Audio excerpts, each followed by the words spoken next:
Actually, you never had me in school, so you Oh, I were. know. You came too late. No, you were still there. Oh. You moved from second grade to fourth grade. The year I was there. Ladies and gentlemen, good evening, and welcome to the Uniontown Area High School Drama Club's presentation of Radium Girls.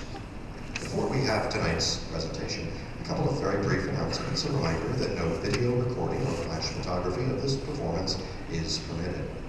If you must leave during either of our two acts, we do ask that you please hold the exit door as it closes.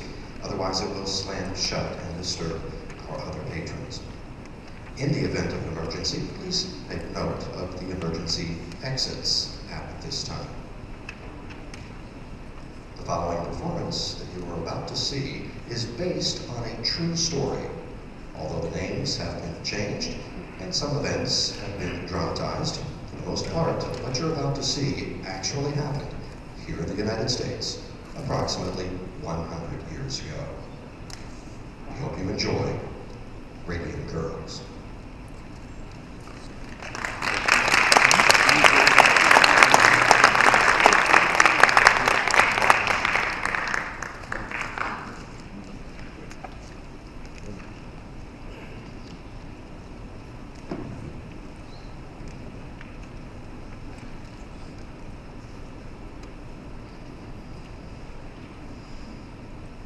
So much light, daylight, all the time. And on sunny days, it was almost like you were sitting outside, it was that bright. That surprised you, Grace? It was a factory. I thought it would be dark and dirty. Then why go work there? I was 15. It was time I paid my own way. Paid your own way? What about school? Oh, I didn't miss it so much. The girls were all so nice and the work wasn't hard. It wasn't like factory work, really. It was an art, painting those dials. We were artists. I'm not really the one you should be talking to about this. It's Von Sashaki. He's the one you should talk to. Arthur, you know he won't talk to us. It was his process. Tell me about that process, Arthur. You use the powder? We use the powder. The girls mix it with an adhesive to make the paint, and that business with the brushes, I didn't invent that. They were doing that when I started there. But you knew about it. We all knew about it, we just didn't realize what it meant. Irene? In here! Irene, what are you doing? Shut the door! Molly is working inspection today. Is that bad? Not for us. She's gonna be sitting in this room all day. By herself in the dark checking dials. Poor thing. Poor thing. So we're gonna give her a little surprise. Boom! Like the Cheshire Cat. Wait, won't that make it mad? Let it get mad. That's half the fun. Well, I don't want to make it mad. Oh, Grace, do you have to be that way about everything? What way? Your teeth, Grace. Put some on your teeth. Ain't like Amalia don't deserve it. She paints more dials than any girl on the floor. Can't be bothered to talk to nobody either. You say, Amalia, what's new? She just looks at you funny. I don't think she can speak much English. Wouldn't kill her to smile though. She's would it? coming. Get the light!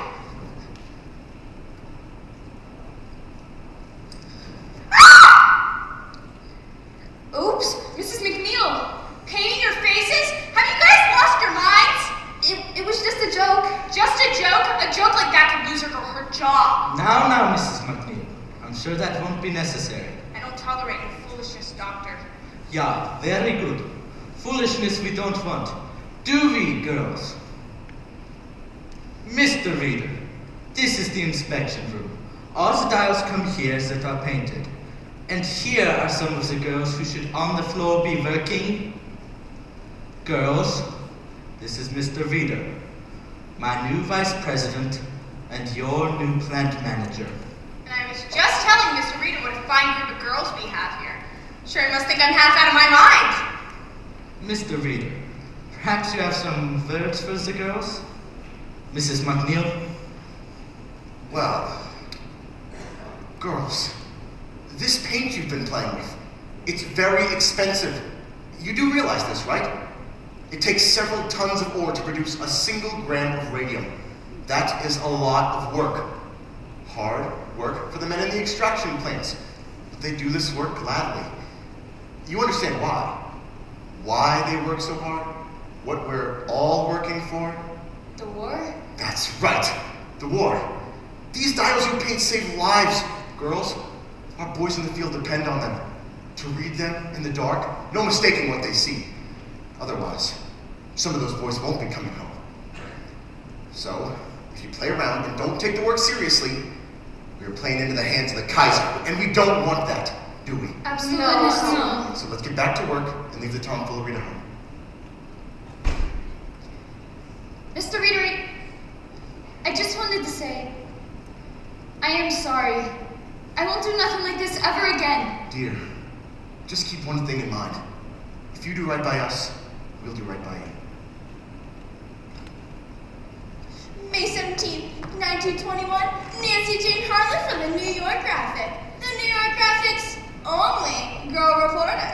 Jackie Youngwood for the Newark Ledger, Newark's first source for news. Madame Marie Curie, an eminent French scientist, embarks on a whistle-stop tour of the United States. First stop, New York City, where she is greeted by an enthusiastic crowd of well-wishers. The High Priestess of Science is headed for Washington to receive a gift of 1 gram of radium valued at $100,000. Purchased for her by the Marie Curie Radium Club, an association of 100,000 American women Who each gave $1 to support humanitarian research with the radium. Great, over here. Irene, look, I got my certificate. Member, Marie Curie Radium Club. You gave $1? It's all for science. Science? What about my room and board? Look, there she is. Welcome all. I must ask you, ladies and gentlemen of the press, please limit your questions. Madame Curie is about to embark on her exhaustive tour of the country, and she's under strict doctor's orders to rest. Although, in typical fashion of scientists who can only think of her research, her life's work, she has refused to rest. Madame Curie, what will you do with the radium? What will you do with the radium? I will continue my experiments to find better methods for the treatment of the cancer. Is radium the cure for all cancer? Cure for the cancer? Yes, cure for the cancer, that is so. It has already cured all kinds of the cancer. But some doctors dispute that. They do not understand the method. There is no question radium will cure the cancer. Madame Curie! Madame Curie! Madame Curie! How have you managed to devote yourself both to science and your children? It has not been easy. But I got to share my gratitude to the American women for their interest in science and my work. I am most grateful. Madame Curie! Madame Curie! Madame Curie! No more questions. Madame Curie is on a tight schedule. Mrs. Andrew Carnegie has sent a car and will personally escort Dr. Curie, as well as I, personally, to Washington, where President Harding will present the gift of 1 gram of radium.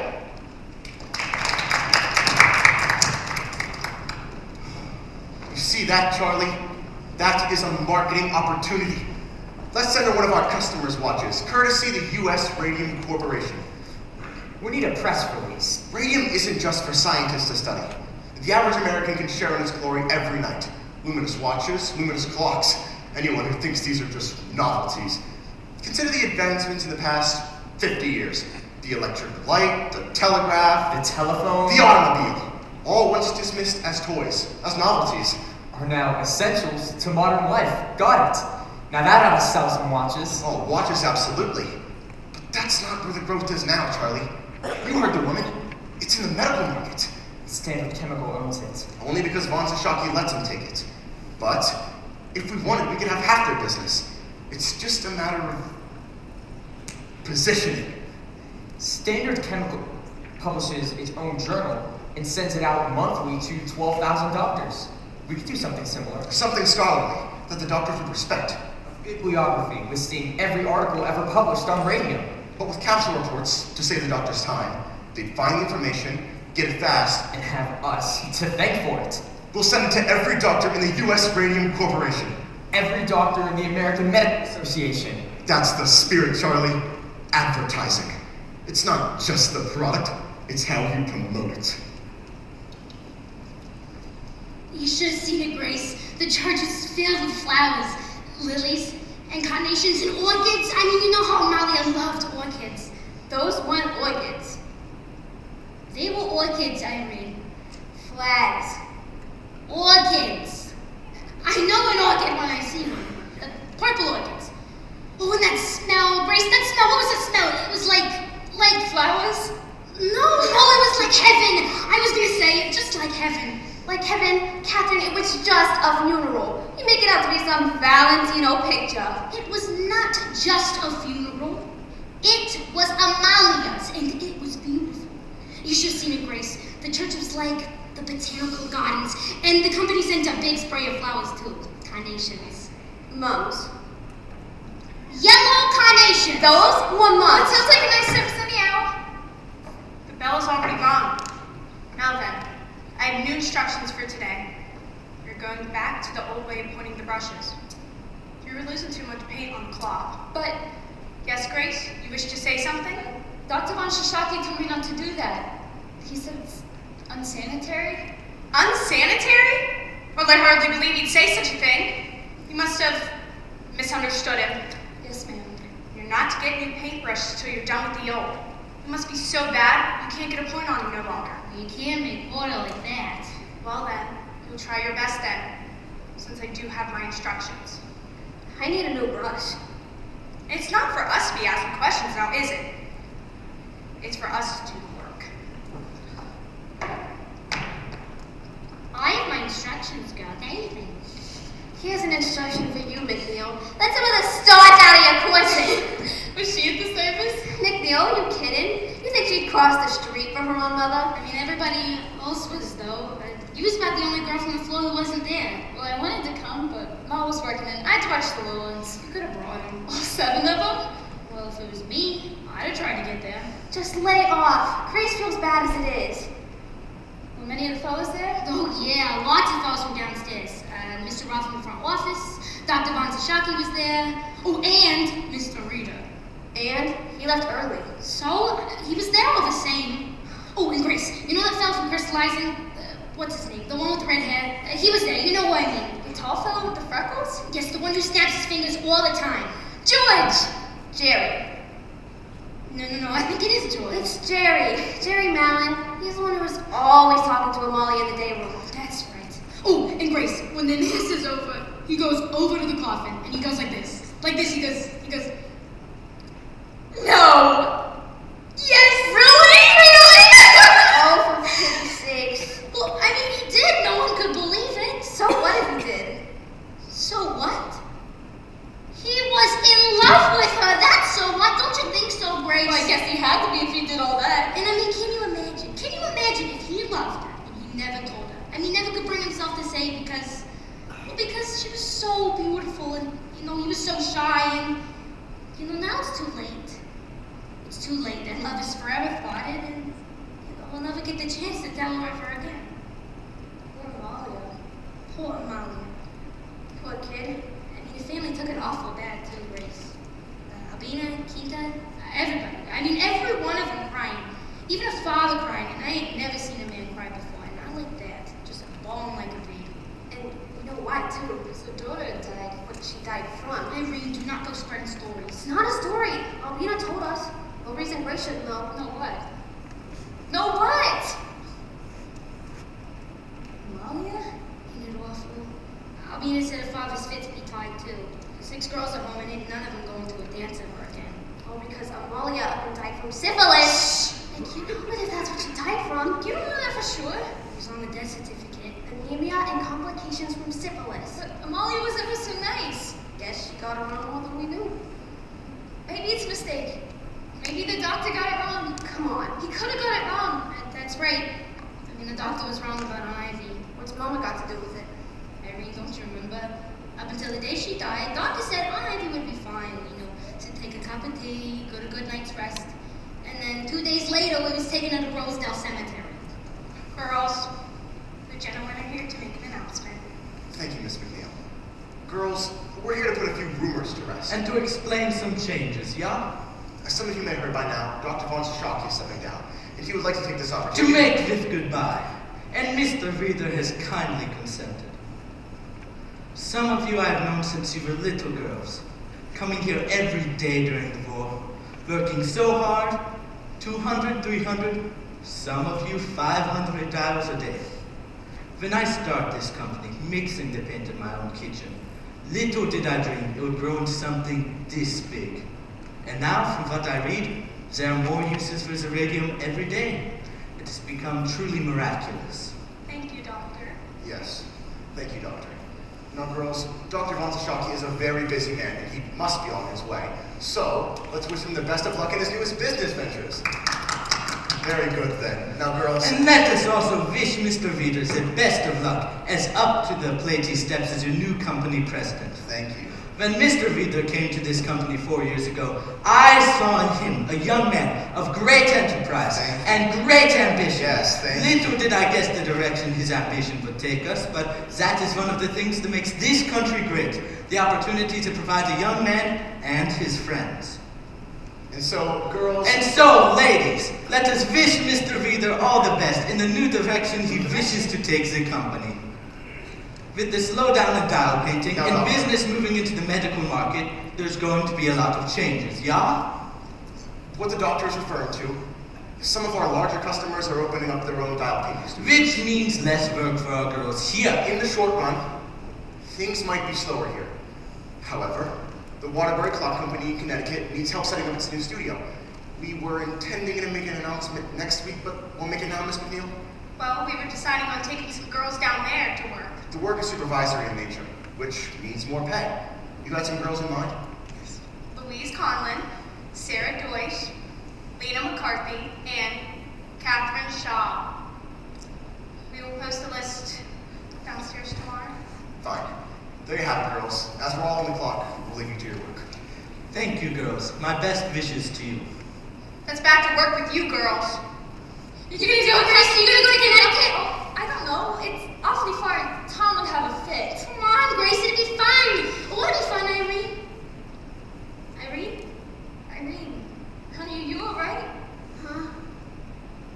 Yeah, I will be alright. What? Your mouth is bleeding.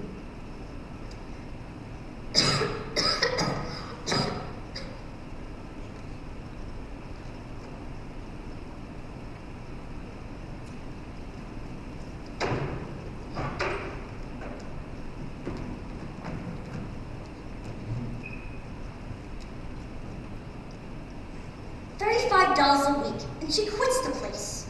What a life of money. That's what you say when you're young, Tom. When you and Grace get to be my age, with a house fully of kids underfoot, you'll thank God for every penny you put by. And we got money put by. How much? Enough to get married on. Don't take much to get married on. Do you have enough to stay married on? You let us get married, and we'll find out. You still eating, Tommy? It's good. You're gonna get fat. Gotta keep up his strength. He works hard for his money. Don't start, Mom.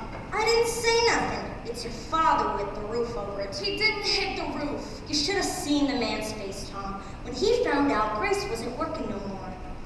Most girls would give their eye teeth for a job like that. Good money, easy work, nice-looking fellas around the plant. You didn't tell me about them, Grace. Wasn't that many of them? Hardly seem worth the mention. And she leaves it all behind, for reasons unknown. I'm tired of it up there, she says. Are you tired of the paychecks, I says? Who needs a paycheck, she says. I got me a boyfriend to take me out on Saturdays. She said that. Oh, you know I didn't. And for your information, I got a job. Start at the bank on Monday. Oh yeah, the bank. And what's its pay? Enough? Enough. Always enough. You know what that means, Tom. It don't come close to what it pays up at the Radium plant. It's office work. Office work. Well, I guess that means you'll be spending more money on clothes then. Boy, she is really steamed at you. I don't see what it matters so long as I'm working somewheres. Don't make no difference to me. I just thought you liked it up there. Sure, I liked it. I worked there for 4 years. So? I've been delivering mail almost 8 years, and I plan to keep on delivering another 20 or 30 years. If I'm lucky. Nothing like steady work and a good pension to help you sleep at night. I don't have a pension and I sleep just fine. Yeah, I bet you do. So how come you quit, Grace? Lots of the girls are quitting. Work is slow, and since Irene left, it's just not been as much fun. Besides, Would you rather have a girlfriend who works in a bank? Not as much as I like a wife who don't work anywhere. Close your eyes. I got a surprise for you. Yeah? You want me to pull the shades? Oh, not that kind of surprise. Now close your eyes.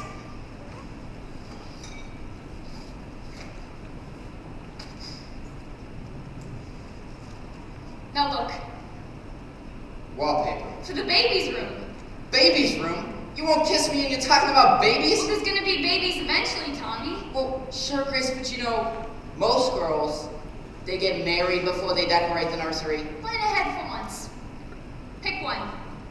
They're both the same. No, they're not. This one has big flowers and that one has little flowers. So pick one. There's some kind of test. No, it's just wallpaper. It is some kind of test. Pick one, Tommy. That one.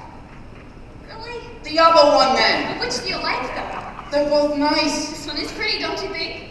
That one, then. But I want you to like it, too. If you like it, I'll like it. Wallpaper's wallpaper. No, it's not. You gotta pick something you can stand and look at for 20 years. Same way you pick women. I'll keep it up, smarty pants. You will never get that kiss. Okay. This one. This one, hands down. I like it, too. A nice neutral yellow goes with either a boy or a girl. And until the baby comes, we can use the room for other things. Yeah? Like what? Like a painting studio, maybe.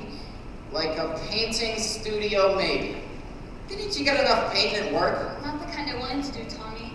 When I was in school, I used to paint with watercolors, but now with work, I don't have enough time. What with helping Mom and watching the kids. When we get married, I just want some time, just a little time, to paint with watercolors or oils, maybe. Maybe even portraits in oil. Paint you a picture if you like. Why not? Paint a big old picture of me and we'll hang it in the outhouse.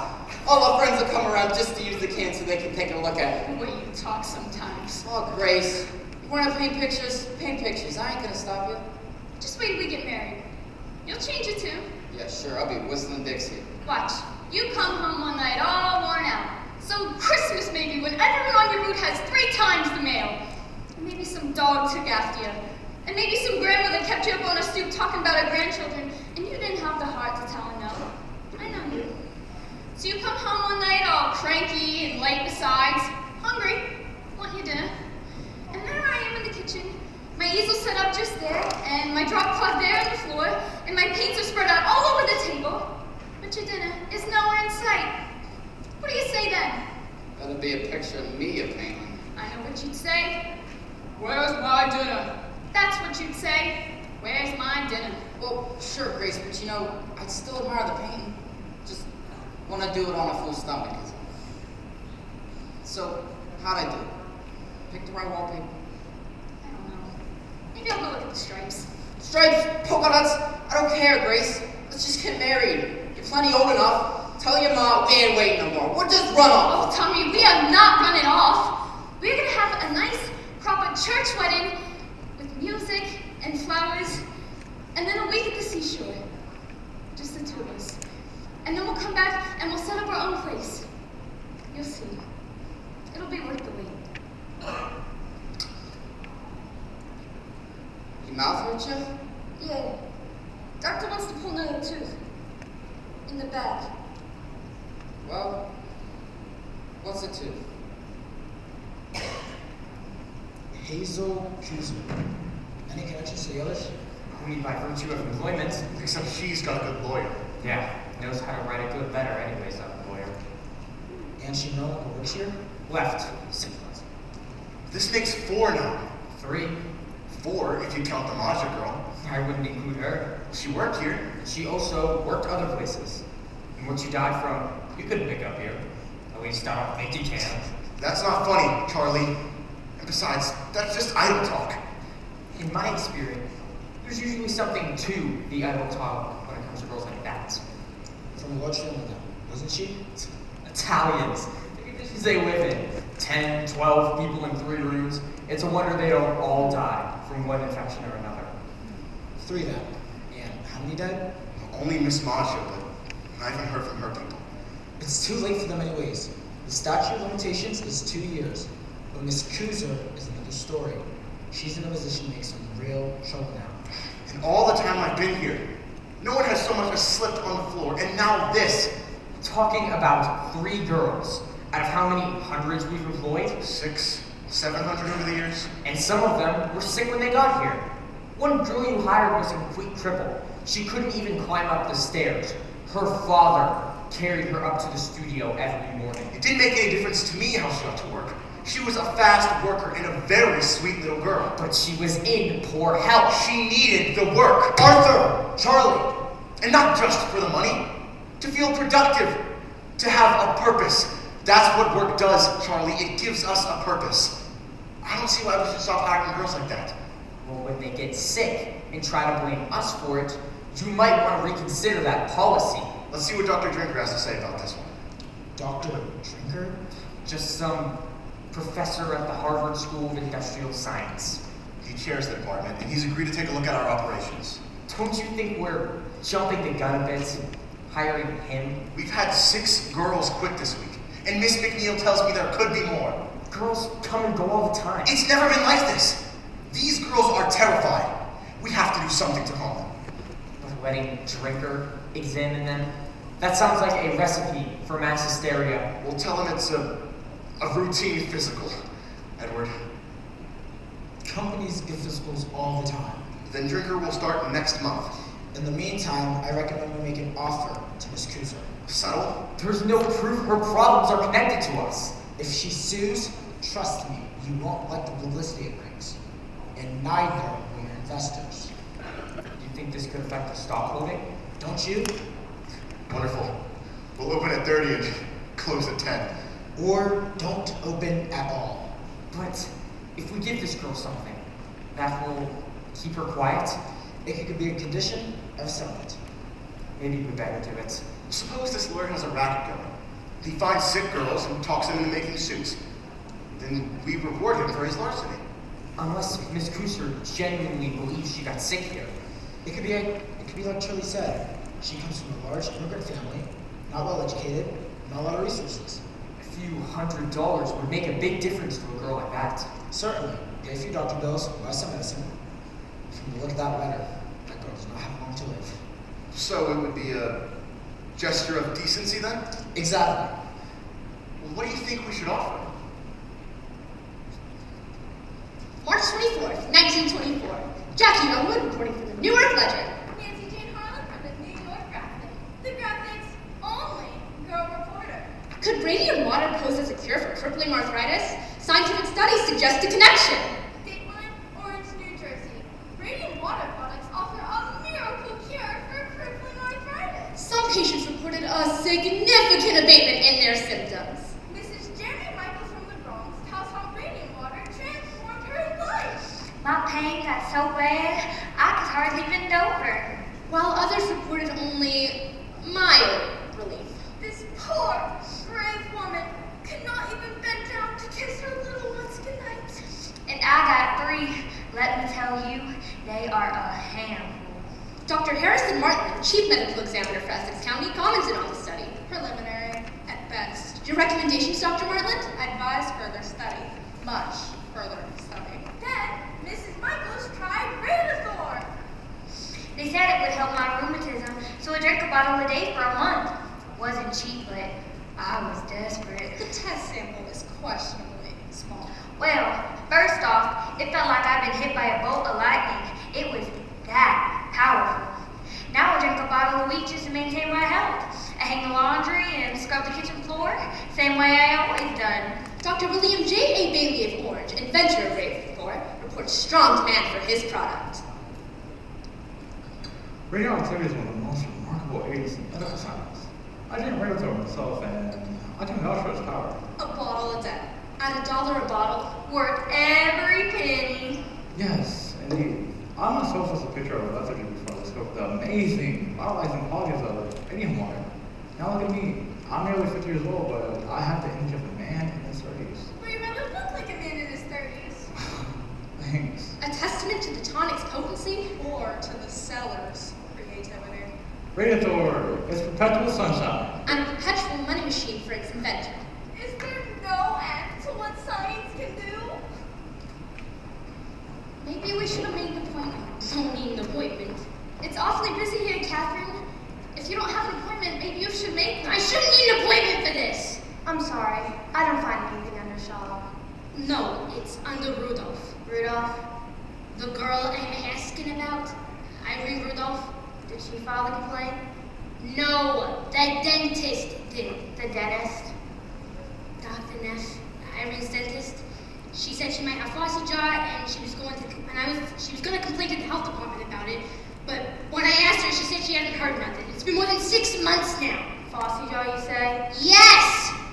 Maybe it's like the doctor said, Catherine, a blood infection. Yeah. But what gave it to her? That's the thing. What was it from? From dirt. You get infections from dirt. From dirt. Her face puffed up like a pumpkin. Her jaw rotted so bad she couldn't eat nothing. You think you get something like that from a little dirt? You get it from phosphorus. I mean, they're telling everybody that it is radium in that paint when really it is phosphorus that makes it glow. Honestly, Catherine, you can't really believe all that. You saw her, Grace. Catherine, if it was like you say, they'd have never let you work up there in the first place. Sure. They just shut the place down. Shut it down? Who? Who's gonna shut it down? I don't know. The county? Honestly, Grace, you are such a ninny. Hey! And how are they gonna shut it down if they don't know about it? You gotta think of that. Now, come It's on! all right, Tony. She's got no business talking to you that way. She's just upset. Upset? She's gone around the bend. She probably thinks they're dumping us and making the drink the water now. Next it'll be the kidnapping babies and using them to stoke the furnace. Yeah, go ahead and laugh. You won't be laughing so hard when it's you coming here 6 months from now asking after Grace. Oh, for crying out loud! Catherine, it is just a toothache. Yeah. That's how it started for Irene. Just a toothache. You wait, Grace. You wait, because you'll wake up one morning, your gums hurting so bad you can't open your mouth. So weak and sick, you won't be able to stand up. The pain's so bad, you won't be able to sleep, and your face so swollen, you won't be able to stand the sight of yourself. Grace is fine. Right, Gracie? Irene Rudolph. That's it. She worked at the Radium plant? Yes, ma'am. Nothing. Huh? The company is in full compliance with all state health and labor regulations. They did an analysis on Let me see that. Miss, really? Who's Miss Young? She's a health officer, Miss. Paint is a harmless compound of radium and zinc. As I was saying, the analysis shows that there's no phosphorus in the plant. There's no phosphorus in the paint at all. Yeah. You see, Catherine? Miss Young toured the plant herself. She found nothing amiss. I'm sorry. Guess we can go get some lunch then. I want to file another complaint. They already did an investigation. I'm gonna file another complaint! These Oh, folks brother. are awfully busy here, Catherine. I want to file another complaint. I don't see what good this is gonna do. To make such a fuss this way.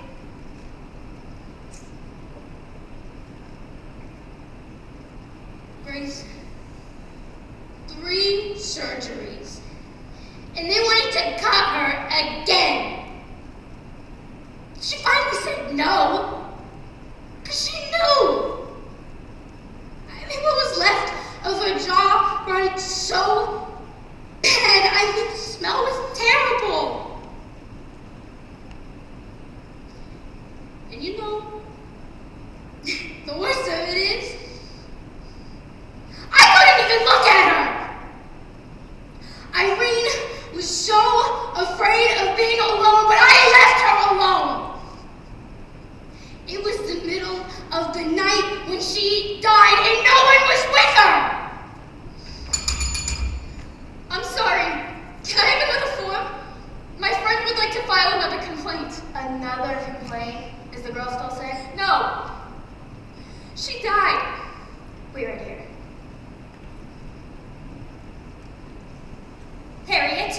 Harriet! You come down from that tree at once. I'm waiting for Papa. Fine. When he gets here, I'll send him up after you. There he is. Papa, Papa. Harriet! Harriet, come down from there. Papa, I can see clear the church. Can you? Do you see your grandfather? No, but I can see the schoolhouse. You think this is funny? She's enjoying herself. Harriet! I'll tell you what. She has no one to shout to.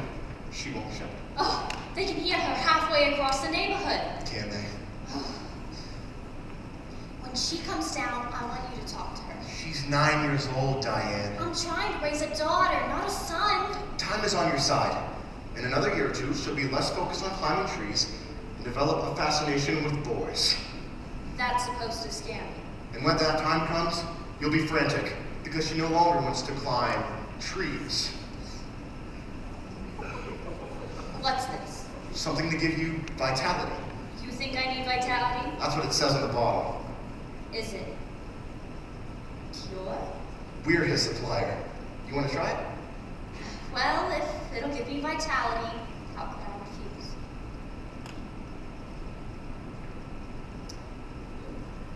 Your father came by to see me today. Another hard luck case?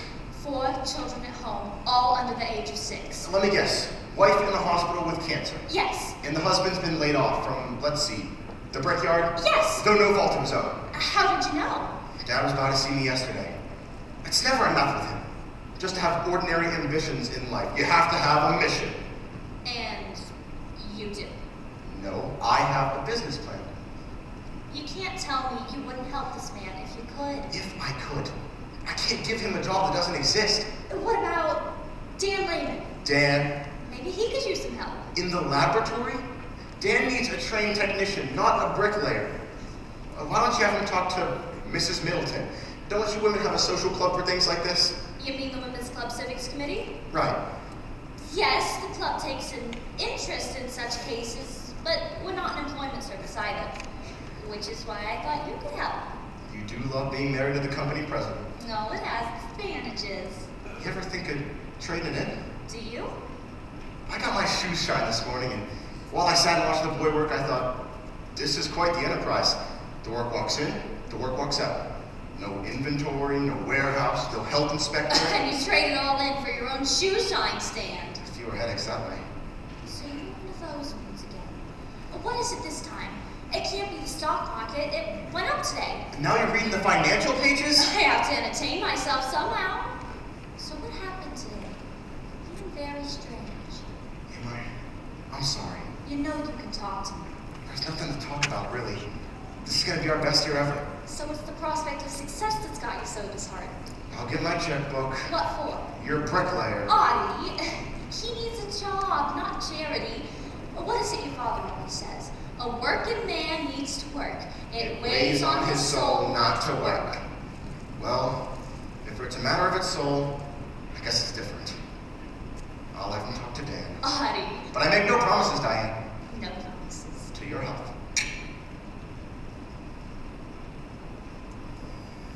How long you had this drainage?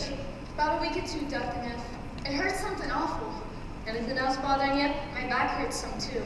You're back now. You been to your regular doctor? Yeah, but he says it's just nerves. Nerves? About my wedding and all? This ain't no case of nerves. Hope you told him that. What do you think? I think you better schedule that surgery. Couldn't we put the surgery off a little? Just until after my wedding. You don't have that surgery, you won't have no wedding. Huh? Miss Fryer, I want you to listen to me. Your jawbone is decaying. That's the black pus oozing out of your gums. It's the bone itself. That's impossible. To Mr. Reader, U.S. Radium Corporation, from Cecilia Drinker, Harvard University, enclosed is our report. Finally! We believe the trouble in your plant is due to the radium. Radium? It can't be as bad as all that. It can't be. Put off the surgery, you develop a septic condition. It could be fatal. The blood changes in those girls can be displayed on no further grounds. All the money I have saved, it's for my wedding. Photographic films carried by employees show heavy fogging and suspect high I got a levels of suggestion for counter-radiation you. throughout the plant. Go to the radium plant and explain your situation. Go to the company? We realize some proofs can be shown at present. Let's see what kind of shape you're in. This is They impossible. have no obligated to help you out. But in review of the material in the literature, It's a mistake. as disclosed by our investigation, I don't see we how they recommend could immediate use. and drastic remedial action.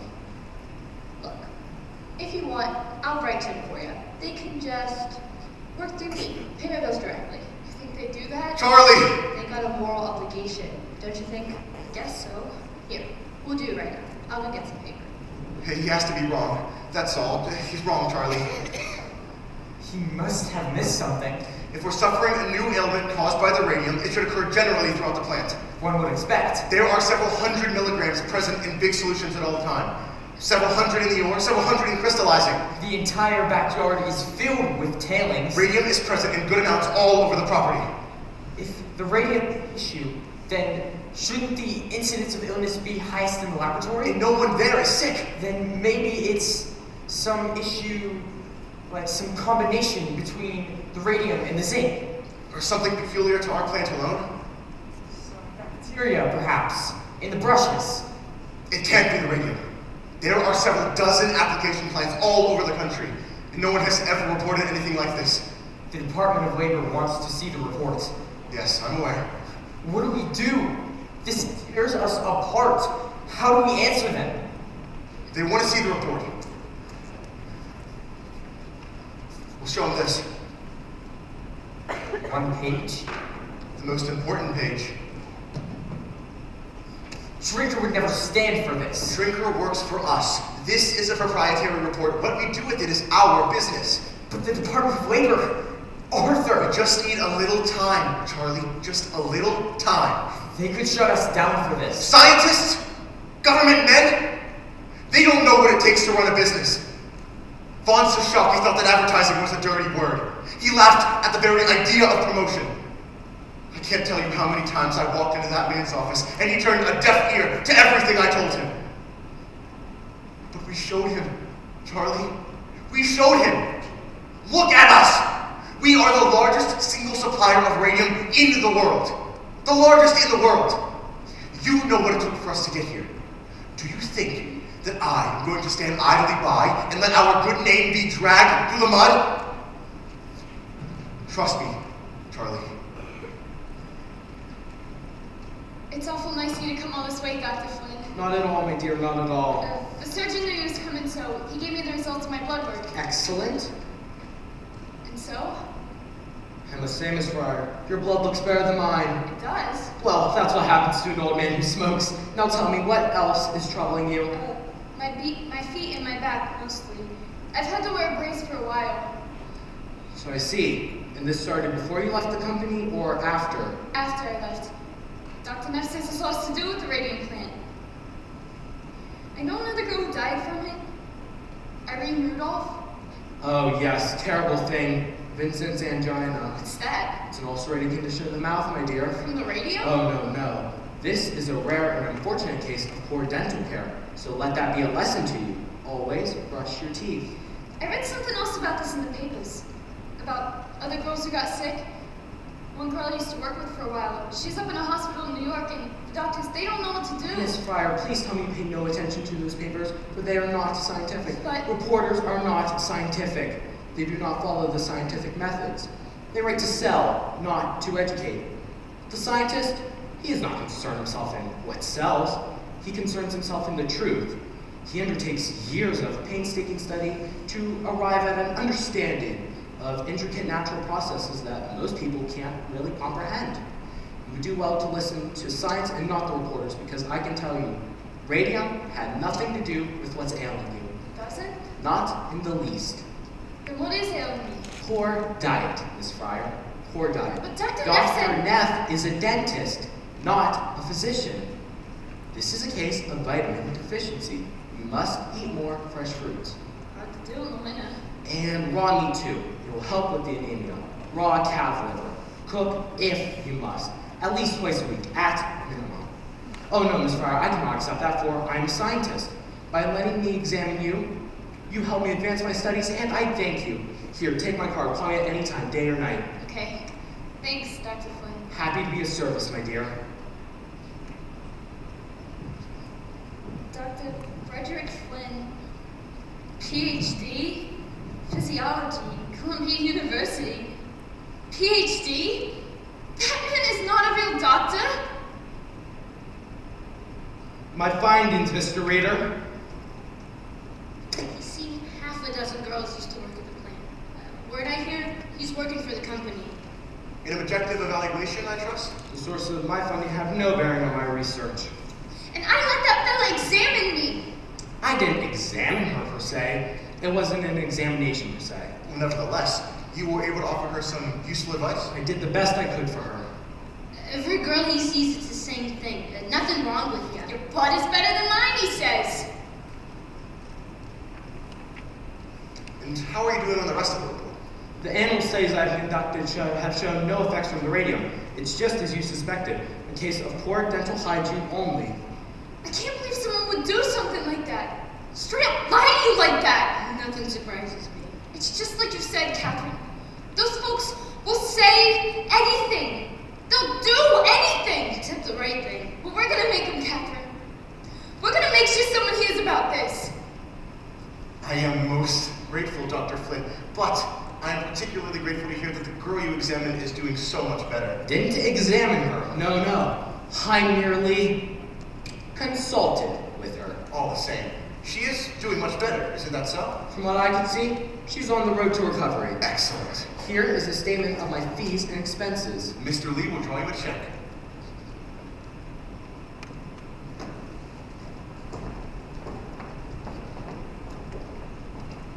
And so I leave you now with this one thought. Ladies and gentlemen, we do not have to accept injustice. We can use our powers as consumers to influence the practices of those who wish to profit from our patronage. Thank you. Thank you, Ms. Wiley, and thank you to New Jersey's League for another job well done. That concludes our program for this evening. I don't think we have time for any questions, but we hope that you will join us next door for some light refreshments. You want anything? My throat is a little dry. Can I help you, miss? I'm here to see Miss Wiley. Are you a member of the Women's Club? No, ma'am. Are you a guest of a member? No, ma'am, but Miss Wiley... Then I'm sure Miss Wiley will be happy to see you during her regular business hours. I am not leaving here until I see Miss Wiley. It's all right, Mrs. Middleton. It's fine. You must be Miss Fryer. Yes, ma'am. Miss Young at the health department said I should come see you, and I know I should have stopped by regular office hours, only I've missed so much work lately, and I really didn't want to miss no more. No need to apologize. I had been meaning to call on you myself. Please, sit down. Me and Catherine, we wrote the company a while back, only we never heard nothing. So then we went to see a couple lawyers, only they said they can't do nothing on account of how long it's been since we left the company. The statute of limitations. Right. And one lawyer, he said he tried to sue anyhow, only he wanted $1,000 up front. Everything I saved for my wedding I already spent on doctors and dentists and hospitals, and I still don't know what's wrong with me, exactly. And Tom, that's my fella, he says he don't even care. He says he wants to get married anyhow. I wonder, what good would I be to him like this? Miss Wiley, if I could just get some compensation, I could settle my debts, and then maybe I wouldn't feel like I was saddling on Tom about being such a burden all the time. I'm sorry. I really shouldn't be rattling on to you about these things, but I'm so tired of being pushed around. I don't blame you. Miss Young at the health department said the consumers like dead. What did she say? Clout? I'd like to think so. We've certainly had our share of successes. Can you help us? Tell me, Miss Fryer, just how far are you willing to go with this? Ma'am? Suppose I do find a lawyer to take your case, someone willing to take it on a contingency. You wouldn't have to pay him unless you won. Would you be willing to sue? I want my compensation. Of course you do.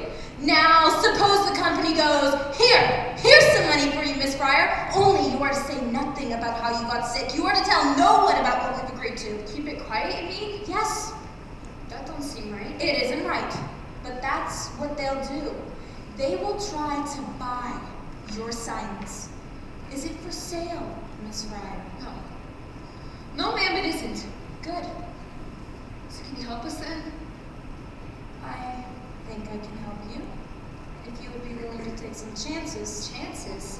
Miss Fryer, if you would be willing to set aside your own needs just for the moment, we could put a stop to that company. We could stop them dead in their tracks. What do I have to do? We start by putting you on page 1. Page 1? You wanted to talk to the newspaper? Not one newspaper. Many newspapers. I mean, is that really necessary? All we want is for Grace to get a compensation. Tommy! Let her finish.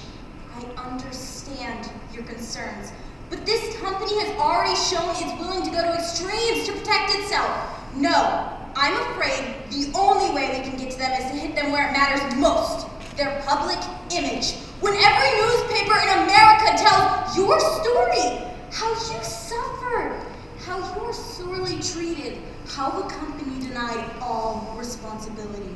Believe me, Miss Fryer, when this happens, Arthur Reeder will come to the table with his hat in his hands.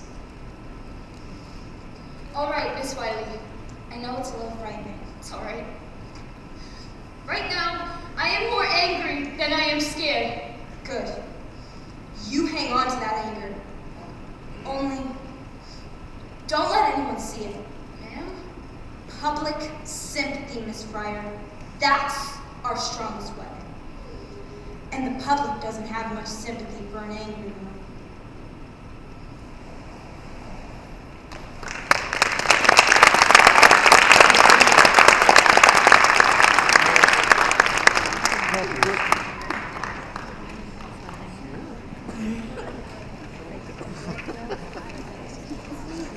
Lovely story.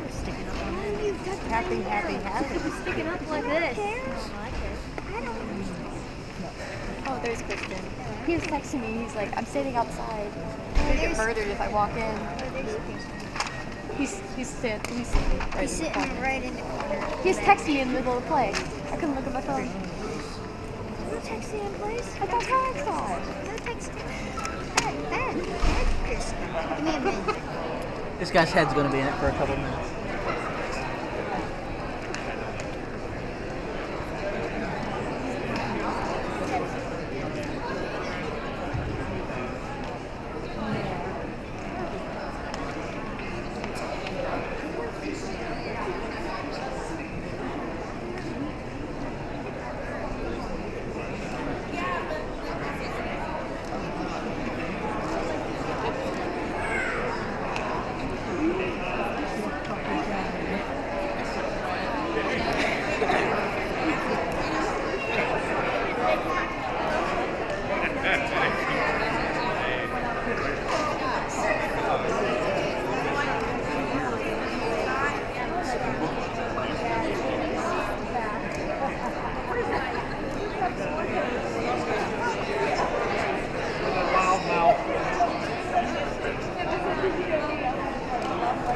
They got thrown out of the game, man.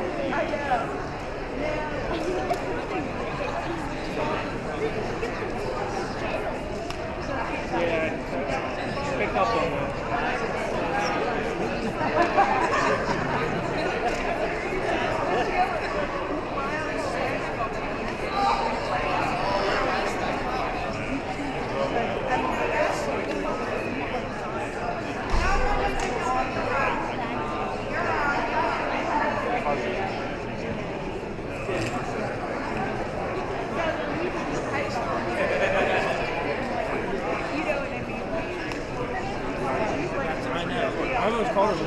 You know that.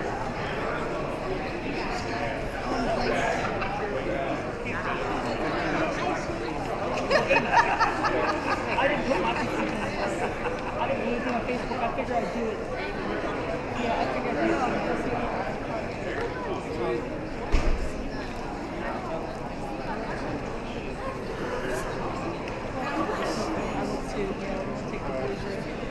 So how about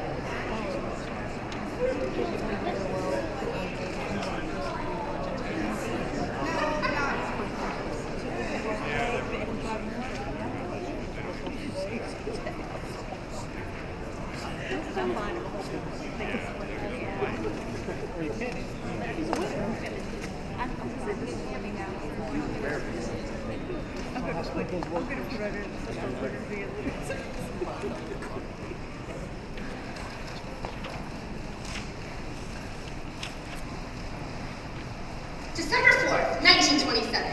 Jackie Youngwood reporting for the Newark Ledger. Nancy Jane Harlan for the Graphic. On the strange case of the Radium girls who claimed they were poisoned at the hands of their employers and now seek their day in court. $250,000.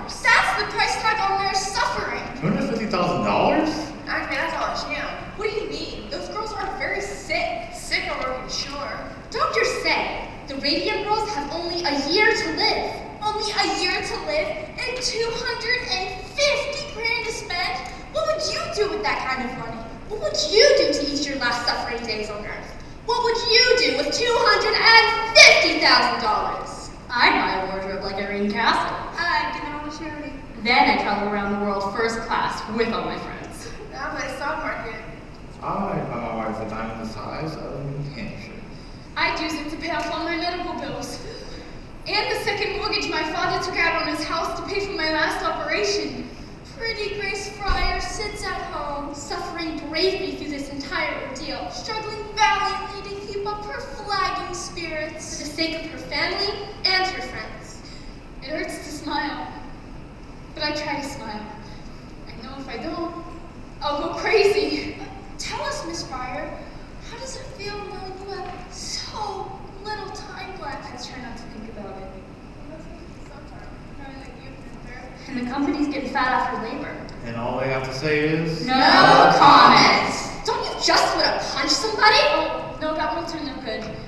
I'd rather just think about how it's gonna be when justice prevails. Then I can do something nice for my folks. Maybe send them on a trip. They never did have no honeymoon. What a fine example of womanhood. We can only aspire to bear our cross in life as nobly as this young girl. Mr. Barry, I must object to this type of histrionics. I had nothing to do with that, Mr. Markley. I've been in this game for a long time, Mr. Barry. When I see a story like this, move over the wires. I'm not so as naive as to believe that the plaintiff's attorney has nothing to do with it. What is your proposal, Mr. Markley? $1,500 for each girl. $1,500? That's not even a year's wages. We think it's very generous, considering your case needs to run the statute of limitations.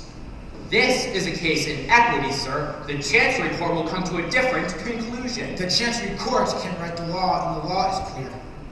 2 years from the date of injury. 2 years from the date of the cause of injury is discovered. Very creative, Mr. Barry. Very clever. I have to admire your imagination. You are a long way to go before you can as the judge. And in the meantime, Mr. Markley, the press will continue to take a great interest in this story and in the company's complete indifference to its workers. No doubt there'll be good press at Christmas League. You accuse us of exploiting these girls. You're the one hiding behind the statute of limitations! I think, Miss Wiley... You know very well the law never anticipated a situation like this. These girls were turned years before anyone knew the cause. Before anyone knew the cause. Is that the U.S. Radium Corporation, Miss Wiley? When, or if, this case makes trial, I only hope that's your opening argument. Mr. Barry, you all have made your defense. See you at the hearing. The arrogance of that man! What is the purpose of these articles, Miss Wiley? Public sympathy, Mr. Barry. That's the engine of reform. You are antagonizing the company. Then the strategy seems to be working. What about the girls? How do you think it makes them feel reading in so many papers they have so little time left to live? Mr. Barry, surely you can see the U.S. Radium Corporation cares nothing about the girls it has poisoned. But the average housewife of Orange cares very deeply, as do many women across the country. These women shop. They buy watches. Mr. Markley can be as smug as he likes, but the Consumers League campaign will lead to only one outcome, and he knows it. That's why he was here today. I only hope you're right, Miss Wiley. Public sympathy, Mr. Barry. Wait and see. Dear Miss Shaw, I heard of your sad story in the Boston Globe, and I am so sorry for your plight. It seems in this time of rapid advancement, the health of the average worker is overlooked. I like to share with you girls the key to my own good health at the age of 92. It's called Christian Science. Dear Miss Fryer, I heard of your woeful situation in the Atlantic Constitution, and I'm prepared to offer you a solution. Venison. Venison is a one-of-a-kind made from all natural ingredients. Venison will restore your health and vitality. We are prepared to offer your girls a lifetime supply of venison for the exclusive rights to your pictures and your advertisements. Dear girl, I read about you in the Village Gazette. I run 100 head of cattle up here and do very well for myself. I have always longed for a companion and am well equipped to offer you a comfortable home in your final hours. A girl like you has suffered so much. Don't you think you deserve a few fleeting hours of happiness? Sincerely, your admirer, Leonard F. Watkins. P.S. Enclosed is my picture. Look at this, Catherine. This man actually sent a picture. Are you all right, Catherine? Bleeding again. Should I go get the nurse? No, it did this before. You know, it'll stop. Maybe we should go. No, don't go. Don't you need to sleep? Who can sleep? You know, I never sleep. Well, you'll sleep tomorrow. Yeah, I know. Might not wake up. Of course you're gonna wake up. Not if it don't go well. I mean, sometimes you don't come out of these things so good. My mother's cousin, she went to the hospital for her appendix, and she never did come home. You just can't think of it that way. That's all. Look at all these letters, Catherine. Miss Wiley said people would be on our side, and she sure was right. This one's from California. What if we don't win? Of course we're gonna win. But what if we don't? I mean, you know, my father, he'll lose his house. We'll be on the street. You'll be on the street too. I mean, your father must owe thousands, and you and Tom won't never get married. How can you stand it, Grace? Catherine. I mean, how can Tom stand it? Don't you ever wonder, Grace? I don't never hear him complain. Catherine! Once the judge has a testimony, he's gonna rule for us. All they gotta do is take one look at us. It'll be over in a day. You think so? Sure. Once I see the kind of shape we're in, it'll be pretty hard to ignore, don't you think? That'll be a sight to see then, won't it? To see the look on Mr. Rita's face when we get up to that stand. Now, let's look at a few more of these letters. They didn't have no vanilla, so I got some chocolate. Took you long enough. Don't get on me. I had 6 people stop me on the way over here. All of them reporters, and all of them asking after you. Waiting for me to die. No one is waiting for you to die. It's true. Well, you know, one of them called my mother, asking if I had died. But when she said no, you know, he sounded disappointed. Try to eat some of this. It'll make you feel better. Evening, girls. How that picture? For the love of Mike, what are you doing? We're trying to get some pictures for the graphics exclusive on the girls. Exclusive?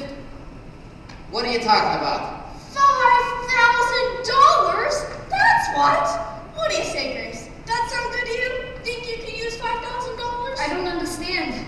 Perhaps you're familiar with Bernard McFadden. Who, that faith healer? Herbalist, Mr. Crater. Herbalist. Bernard McFadden's patented herbal therapy is just the thing to get these girls back on their feet, and the graphic will pay for it. All we ask is for the exclusive rights to the girl's story from here on out. See for yourself. You want to pay us to go see Bernard McFadden? Easy money, huh? Let me see that. They're serious, Grace. The graphic always does business on the up and up. I don't know. Grace, what does your father own the house? I don't know exactly. And that last hospital bill, that was a couple hundred at least. At least. Maybe we should think about this. And all we have to do is talk to this herbalist fellow. Of course! We'll have to get our money's worth with the regular series of features, following the course of treatment, your illness, recovery, or otherwise, depending on how it goes. And then you'd be able to print whatever you want. Maybe we add some color. Everybody adds color. It don't sound so bad. Maybe we should talk to Miss Wiley about it. Miss Wiley? What's it to her? You're the ones with bills to pay. It's not right to do something like this without talking to Miss Wiley first. You're a big girl, Grace. Can't you make your own decisions? Of course I can make my own decisions. You take it if it came from the company. The company owes us a lot more than that. If you ever see it. Maybe we should do it, Grace. I just don't feel right. You gotta talk to them reporters anyhow. Why not get something out of it? He's right, you know. Why give your story away when people are crazy to read about it? Believe me, you girls could cash in big. The day we ran the exclusive on you, big! Sold out every copy on every newsstand. Everybody can sympathize with the plight of some poor, sick girl facing certain death with no hope of fulfillment in motherhood. I beg you to go now. My friend is tired. She needs her rest. Grace, at least think about it. Sure, think it over. I understand. You're worried about what people will say. But hey, there's no reason why you shouldn't get something out of all this. Look out for number one. That's the way. Everyone's out to get what they can, for sure. Why would you sit back and keep your nose clean when everyone else is up to their elbows in it? Gentlemen, I have treated a number of the girls who claim they got sick here. One of them, their jaw runs so bad I could remove it just by lifting the bone out of her mouth, as you can see here. That's all right, Dr. Neff. You can put that away now. All right. Maybe you'd rather look on the x-ray. This was an expensive case to treat, and I never did get no compensation. The girl died. Her family never paid. I sympathize, Dr. Neff, but what has that to do with us? Here it is straight. There's going to be a lot more girls coming out saying they got sick. So, maybe we can do business. I scratch your back, you scratch mine, that sort of thing. I'm not following. Suppose you were to give me a list of the girls who worked here. I'd see to it there were no more lawsuits. You think that you can cure them? I couldn't put out a cure, no. I'm saying, I scratch your back, you scratch mine. How so, Dr. Neff? I'd examine them for radium necrosis, and then I'd come up with a favorable diagnosis for you, pyorrhea or something else. Most cases would just die a natural death anyway, and the rest we could put off until the statute of limitations kicks in and it's too late to sue. You'll persuade them they don't have a case against the company. Exactly. And if it were to go to court, I could testify it was some other problem, and it would be a strong testimony coming from the dentist who treated them. What makes you so sure that these girls will come to you? They'll come to me quick if I'm not charging them about them. Because we'd be paying you. Exactly right, Mr. Reader. We understand each other. Exactly what are you asking for, Dr. Neff? I need $10,000 for my trouble so far and for all the girls I agree to see from here on out. $2 per visit plus expenses for the x-rays. I'm suggesting a gentleman's agreement here. Better off if it's not in writing. No. All right, we'll put it in writing. We'll do nothing of the kind. This proposal is immoral, and we'll have nothing to do with it. Immoral? You're a fine one to be talking about morals. Mr. Lee. When you got your own hired guns ready to testify. Those were expert witnesses. Expert witnesses, paid lackeys is more like it. And they don't got the dirt I got. If you're smart, you'll play ball with me. Because believe me, there are plenty of other folks interested in the information. You're threatening me. Just a business proposition, Mr. Reader. I'm just looking out for my interests. Same as you look after yours. Mr. Lee, see Dr. Neff to the door. All right. You don't want to play ball? Fine. But when all this shakes out, I will be the one holding the short end of the stick. Gentlemen, I want you to all make statements on what happened here today. We'll send it to the State Dental Society. Then Dr. Neff will see who's playing ball and who isn't. An excellent idea. I don't know. Perhaps we shouldn't be so quick to dismiss Neff's proposal. What do you mean? We're in a bad situation here, Mr. Reader. That's true. Mr. Lee says you're having trouble getting girls to work here. Yes, and we've lost some contracts because of it. And it's going to get worse. The papers are full of stories about those girls. Making them out to be saints. And what defense do we have to put out? Except to say we'll try our case in court. And the court of public opinion, we've already lost. Perhaps we should reconsider. It wouldn't hurt having a testimony from the dentist who treated those girls. Neff could be useful to us. We should retain her. Retain her as what? An extortionist? An extortionist. Like Dr. Flynn. Dr. Flynn is a highly respected professor at the Columbia University.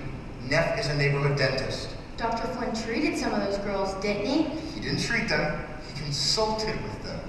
Dispensed medical advice, Arthur. He gave an expert's opinion. A scientific opinion.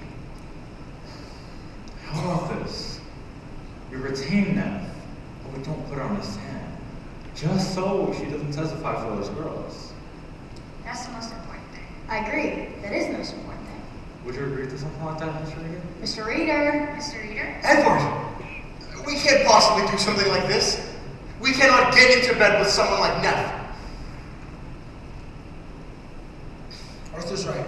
We can't do business with Neff. He could hurt us. We have to take steps. Neff has given us everything that we need. New evidence, Sean. This is a grounds for postponement. 3 months? 3 months to study an X-ray. It's outrageous. And did you see the girls? Their eyes looking at me like saucers, terrified. Mr. Barry. How are they going to hold out 3 more months? Catherine Shaw could barely make it into the courtroom today. And Grace? She was trying so hard not to cry. But of course, I had all the answers. Go home, girls. Get some rest. That's the best I could do for them. Get some rest. Mr. Barry, you're doing wonderfully. It's a difficult I case. don't get people like Markley and Reader how they can play this type of game with the girl sitting right there. Maybe this will help to explain. I received a You'd letter. think the company would want to get all over this with all the publicity it's gotten them, but Markley seems to get some sick thrill of seeing what he can get away with. It's cold, very cold. Mr. Barry. What's this? It's from Catherine Drinker, Mrs. Cecile Drinker of Harvard. She's an industrial hygienist also. She worked with Dr. Drinker on his study of the radium plant. It was a joint effort, actually. It's very interesting, Miss Wiley, but we've already seen that document. There's nothing in it to help us. You've only seen part of it. Mr. Barry, please. This is the complete report. I received it this morning. Mrs. Drinker has been following her story very closely in the paper, and she was particularly disturbed with that last article in the Ledger. The one where it says Mr. Lee clears the company. Doctor the reports. Reader doctored the reports. Apparently, he pulled out 1 page listing the blood conditions of a dozen employees and passed it off as the whole thing. Doesn't seem so bad by itself, does it? But in context, it's somewhat different picture. We can use this. Yes, this should impress the judge. The judge, Miss Wiley, I'm not going to wait around 3 months for a judge. I want you to call that contact you have with the New York World. If Reader won't let us present our case in court, he can read about it in the papers. January 12, 1928. Jackie Youngwood reporting for the New York Ledger.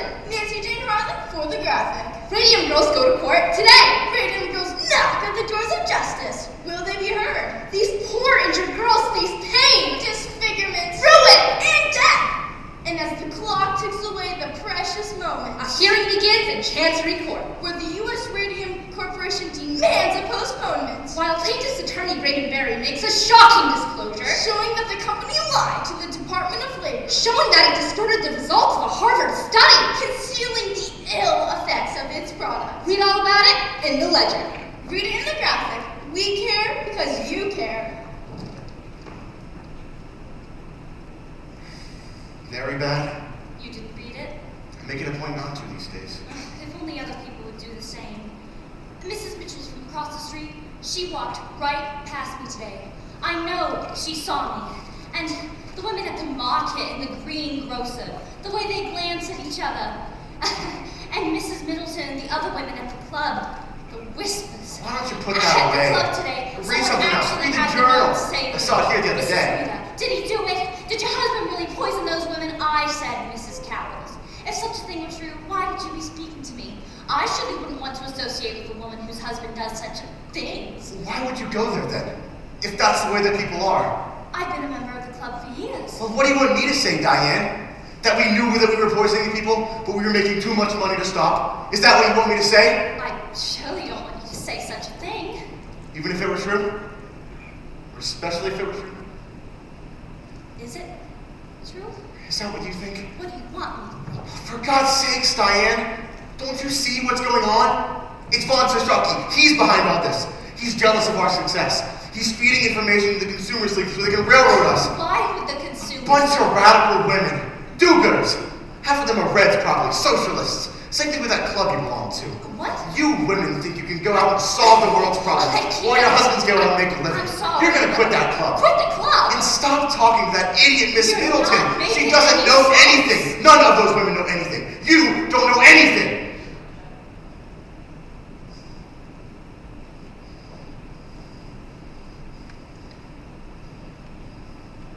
Did you lie to the Department of Labor? What? Did you lie? I didn't lie. I didn't agree with Drinker's results. Arthur. Diane, I have a fiduciary duty to the company. I can't listen to this. Diane! I have articles. I have documents. People with tumors the size of baseballs. Radium therapy, the tumors disappear. I'm tired. I'm going upstairs. We save lives.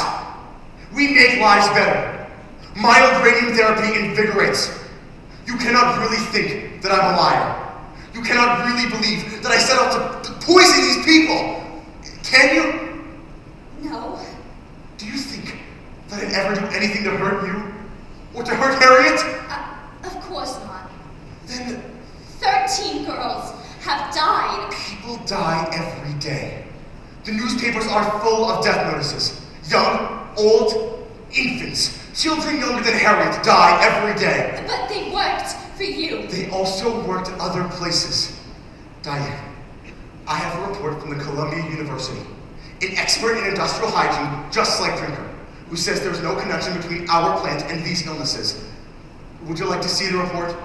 Then what could the cause be? I don't know.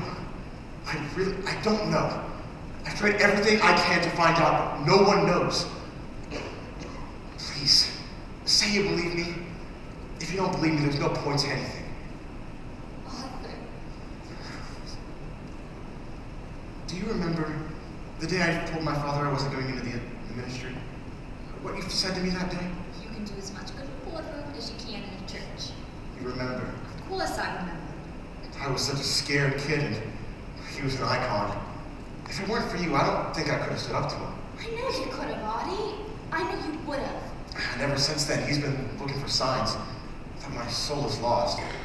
You don't think that, do you? That my soul is lost? Of course not. We save lives, Diane. You save lives. And it's all for you. You know that, right? Everything I do. It always has been. I know. Please don't let that be another reporter. Don't answer it. Arthur! Is that Mr. Lee? Charlie, for God's sake! I just got off the telephone with someone from the Ledger. This couldn't wait until morning? I'm sorry. Good evening. Mr. Lee? It's Dr. Landon. Dan? He's dead, Arthur. What? He died this morning. That's impossible. I just saw him last week. They were just here. For gods, they were just here. Martlin's already done the autopsy. He's saying it was a severe anemia. He's blaming the radium? The Ledger is going to run it on page 1. I told the reporter we would issue a statement at 8 o'clock. That's when they need it, so it can run tomorrow. When are the services? Sorry? The services? I don't know. We'll send flowers. Diane. Yes, of course. I'll call Louise. Yes, that's right, call Louise. Oh, poor Louise. Oh, we should go over there and see her right now. I wouldn't do that. Why ever not? She's planning to sue. Louise? The reporter from the Ledger told me. She plans on filing a wrongful death action. I've already worked up a statement for the company. Company chemist for 8 years, always in poor health, recently in But dear was never sickly. He was always on the golf course or sailing or his garden. Audie. He had a beautiful garden. Let's take care of this in the morning, Charlie. Yes, of course. Sorry to bring you the bad news, Mrs. Reader. Good night. Good night, Mr. Lee. Charlie can be a bit excessive at times. We have to say something. You needn't explain, Audie. Sometimes it's necessary. You needn't explain. We're gonna throw this away now. There's half a case under this sink. And we'll get rid of that too. I'll have no more of it in the house. I'll do it. Diane. I'm in too far to quit. I didn't expect you to. February 21st, 1928. To Mr. Raymond Berry from Harrison Martland, Chief Medical Examiner, Essex County. We have examined the remains of deceased Amalia Maja, and our study reveals the following. Radioactive substances have been found in large quantities in the upper jaw, lower jaw, and lumbar vertebrae. No evidence of syphilis was discovered. Body is radioactive. Bones of dead girls kick off gamma rays. Catherine Wiley of Consumer Sleep declares, new evidence shows company lied. Dr. Josephine Neff, a Newark dentist who treated Amalia, has turned over portions of the jawbone that she extracted from Amalia's mouth. This X-ray film shows that the jawbone is still radioactive 5 years after her death. Will this make your case? Will this force a settlement? Make our case? No. This gentleman will make our case. Last night, in a graphic exclusive, the owner of the U.S. Radium Corporation broke his long silence with this shocking announcement. Radium is one of the most dangerous substances known to mankind. Dr. Von Schocke, is it true you assisted with the autopsy? Yeah, and given my experience in radium extraction, I was able to determine that Miss Magia had absorbed enough radium to kill 10 people. What does this say for mild radium therapy? Are you now advising against it? Radium is responsible for the deaths of those poor girls. It should be considered a most dangerous substance. Do you agree with the doctor's prognosis that the radium girls only have a year left to live? From what I've seen, they'll be lucky to last that long. I'll tell you what we should have done. We should have took that reporter up on the offer when we had the chance. That's what we should have done. $5,000. Don't make me laugh. Should have talked her up too, because I'll tell you what, they'd have paid. And I'll tell you what else we should have done. Stop telling me what we should have done. There was lots of things that we should have done. Don't make no difference to think about it now. All right, keep your shirt on. Which do you think? The red or the blue? So what's Barry say? Is he going to go back to the company? I like the red, but it don't fit so good no more. Is he going to try and talk the company up a bit? Miss Wiley thinks one more interview will do the job. So I say, what's one more, you know? It's worth a try, don't you think? What if they came up to 5,000? Would you take it then? Let them come up. I'm not caving in. It's called a settlement. A settlement? It's just another way for them to hide. Let them hide. But they win. So they win. They're gonna win anyway. Nice you got so much confidence Oh, in me. for Christ's sake, Grace. You got one lawyer working for nothing, up against 6 who are getting a bundle. And you think you got a chance? You know what I found out today? They put lead screens in the laboratories. For the technicians. You think they ever gave me a lead screen? Jesus. 100 girls in a room, and you think they're gonna spend that kind of money on us? Grace. And now they want us to keep it all quiet. And Miss doing Wiley here? says they're just gonna close down Grace. here and move up across the river into New Grace. York and open up another factory like none of this ever What are we even doing happened. here? I thought the idea was you'd get some money to settle your debts, get a better doctor, and we get on with things. Get on with things. Still wearing my ring. Oh, Tommy. Grace, there's a house in my brother's neighborhood. 2 rooms up, 2 rooms down. It's not much, but it's a start. You'll like it. It's already got flower wallpaper, and best of all, it's only 3 blocks from the school. School? What are we gonna need but the school? Plan ahead for once. Tommy, what do you think is gonna happen? After all of this is over, do you really think things are just gonna go back to the way it was? Why wouldn't it? I gotta see the surgeon again. Uh-huh. I got some more fluid. He says he's gonna drain it. Okay. And then he says there'll be more. So we deal And with it when still it comes. more, and more, and still more. Why can't you see that? How can you talk about getting married and having babies when you know there's nothing? Grace, I can't think about that. I just want to be together now. I want to come home to you at night. To my wife, my home. I'm too old to be living like this in-between life. I promise, Grace. Do whatever it takes to make it easy for you.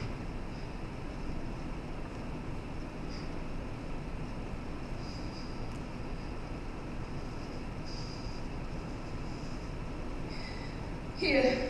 Grace, come on. I should have gave it back to you a long time ago. I don't want it. Please, Tommy. You're not getting enough rest. That's all. Tommy. We need to get some Tommy! sleep. Tommy, don't do Be back this to see me! you tomorrow. Tommy! You get some sleep.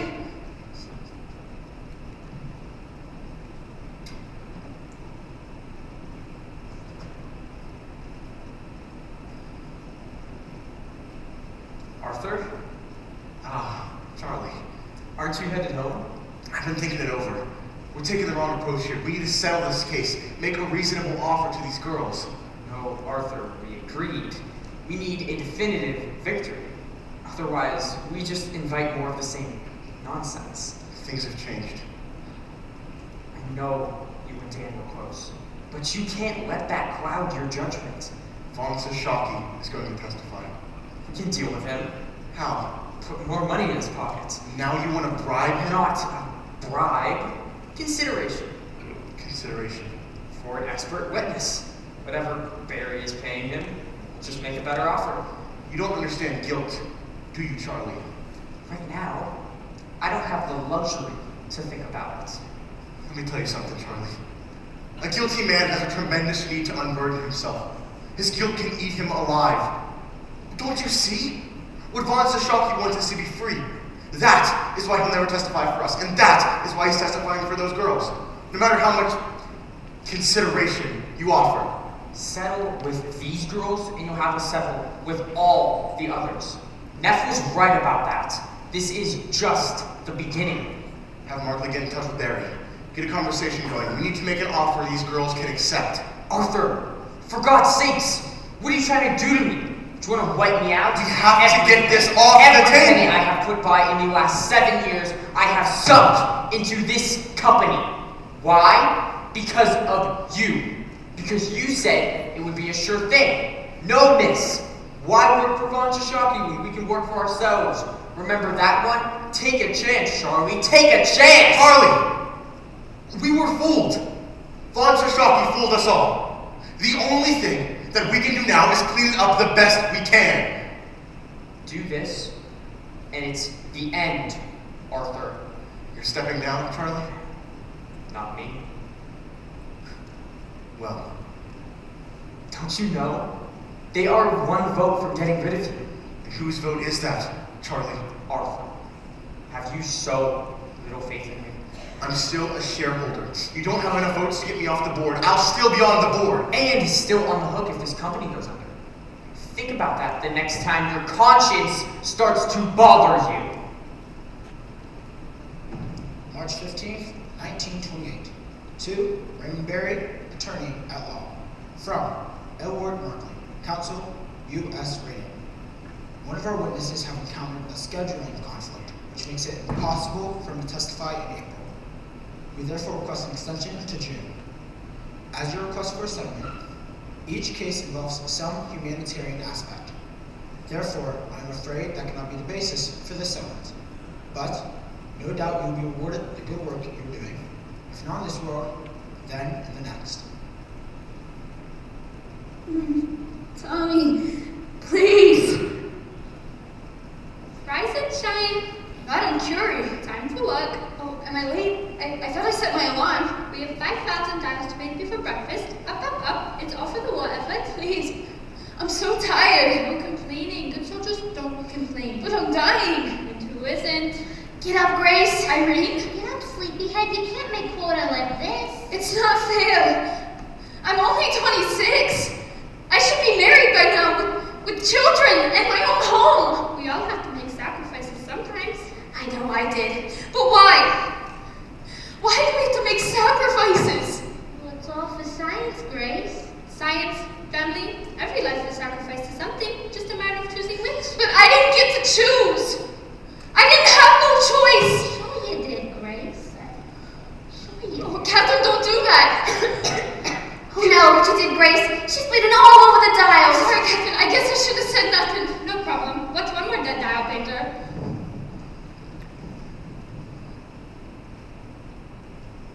Huh? Grace? Mama. Grace, Mr. Markley will be here any minute. Mr. Markley. He's bringing the papers for you to sign. Did you fall asleep? Has Miss Wiley been by? Miss Wiley? About Catherine. She told me she might come by.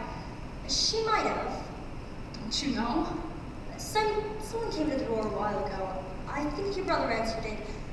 Look, Grace, you gotta get ready. They was taking Catherine back to the hospital last night. I know, dear. I know.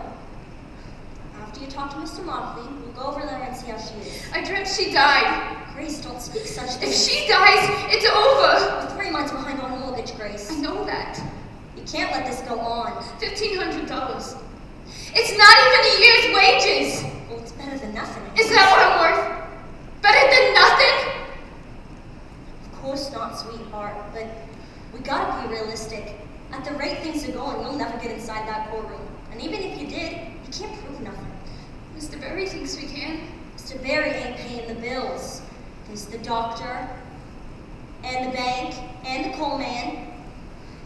You can't expect folks to treat us like charity just because you're sick. I'm not asking for charity, Ma. I just want what's owed to me. Grace, I know it feels like you're letting Catherine down. But if she decided to take the company's offer, would you hold it against her? No, you wouldn't. Now, we'll take that check and pay the bills. Whatever's left, you and Tom can have a little something to get you started. There's nothing to start, Ma. Why did it gotta be so hard on Tommy? Just please don't. Can't you see? You just can't face the thought of you not being with us. I have to face it. Why can't he? Do something with your hair, Grace. $250,000. What would you do with $250,000, Miss Fryer? I can't imagine. No point to it. Ma, you never told me I had mail. New Mexico. Huh. They just keep on writing. She was here. Ma, Miss Wiley was here and she wrote me a note. Miss Fryer? Edward Markley. Ma said she was bringing the papers. Yes, we explained it in the letter that we sent. I have a check right here. All we need is your signature. It's in duplicates. Grace, Mr. Muckley's a very busy man. No, take your time. Look it over. If you prefer, I can leave and come back tomorrow. No, we'll do this now. What's hold harmless? You agree to hold the company harmless from any further action. No more lawsuits. Correct. Is that just me or anybody in my family? Your entire family. It also precludes a wrongful death action also. This is a confidential settlement. Yes. You never said nothing about it being confidential. It's standard for most legal settlements. We like to protect our privacy and yours also. It cuts both ways. You agree to keep silence on the terms of the settlement, so do we. That seems fair. Need a pen? I have one more question. Grace, Mr. Muckley already explained the settlement to you. Ma. I don't mind. What's contributory negligence, Mr. Markley? Oh no, it's not in this one. It was in the other forms that you filed when we did the lawsuit. The Radium Plant Company said its defense was based on the statute of limitations and contributory negligence. I'm not sure what you're asking for, Miss Fryer. It means it's our fault. Don't it? It's standard defense. I wouldn't take it personally. Well, how else am I supposed to take it then? Mr. Markley, Grace has had an awful headache all day. Maybe you could just leave the papers. Maybe he can just answer my question. Why are you doing this? Ma, why didn't you tell me Miss Wiley was here? You'd already made up your mind. She wouldn't try to talk you out of it. Ma, what did Miss Wiley say about Catherine? Mr. Markley. Ma, what did she say about Catherine? She said it don't look good.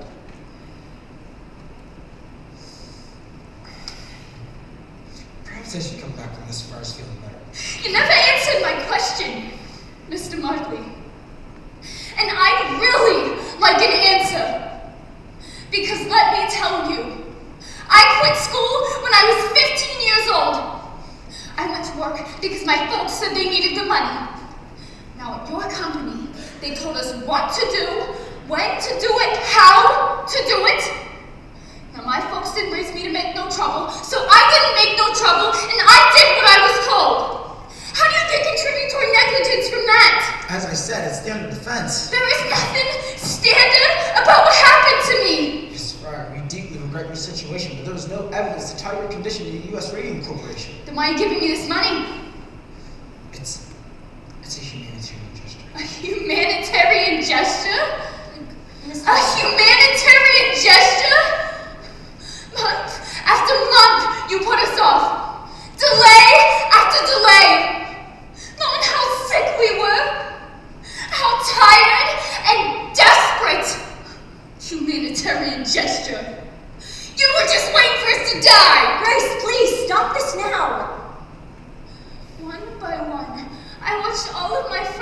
get sick and die in the most horrible way. And you think that I should be grateful for any spare change he's willing to throw at me? Miss Fryer, this is a very generous offer, and under the circumstance, I advise that you take it because it won't be on the table very long. What do you mean? Miss Fryer, does not sign within 24 hours, we'll be forced to withdraw our offer. Permanently. Grace! He's lying! I beg your pardon, miss? You're telling me if I don't sign these papers within 24 hours, but I come back a week from now saying I changed my mind, you'd still rather go to court? You're gonna take the chance that a judge won't take one look at me and rule for me on sympathy alone? 24 hours. You're just trying to bully me! Very well then. I'll take that as a no. See you in court. You'll see me in court. You'll see me in court if they have to carry me in there. You'll see me.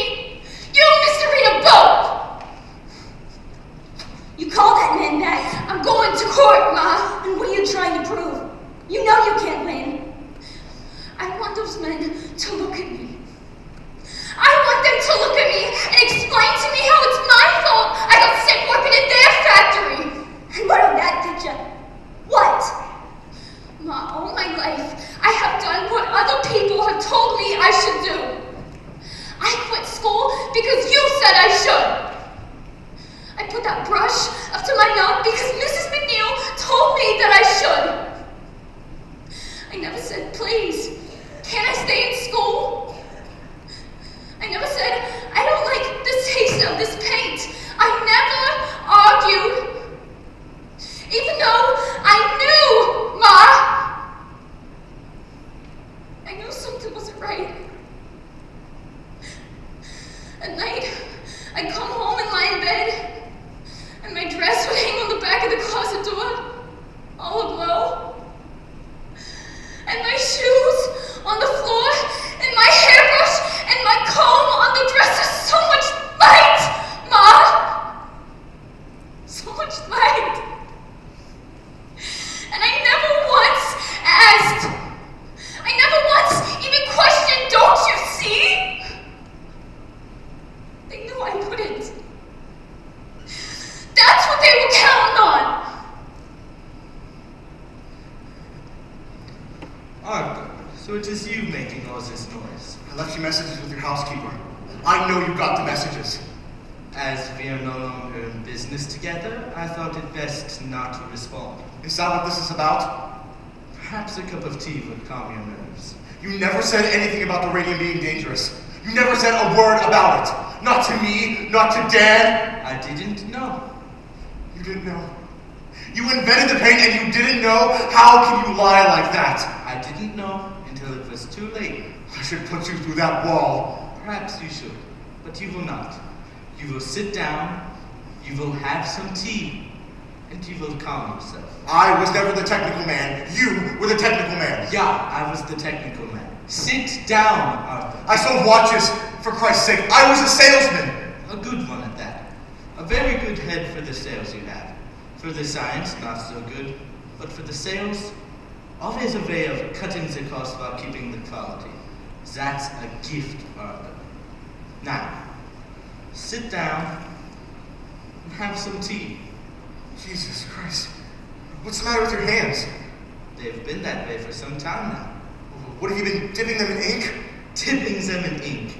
How fond of the pretty tale you are. If only it were ink. No, Dr. Markland tells me it's a necrosis of the tissue. The cells, they are dying. With the dial painters and the jaw it started, with me and the hounds.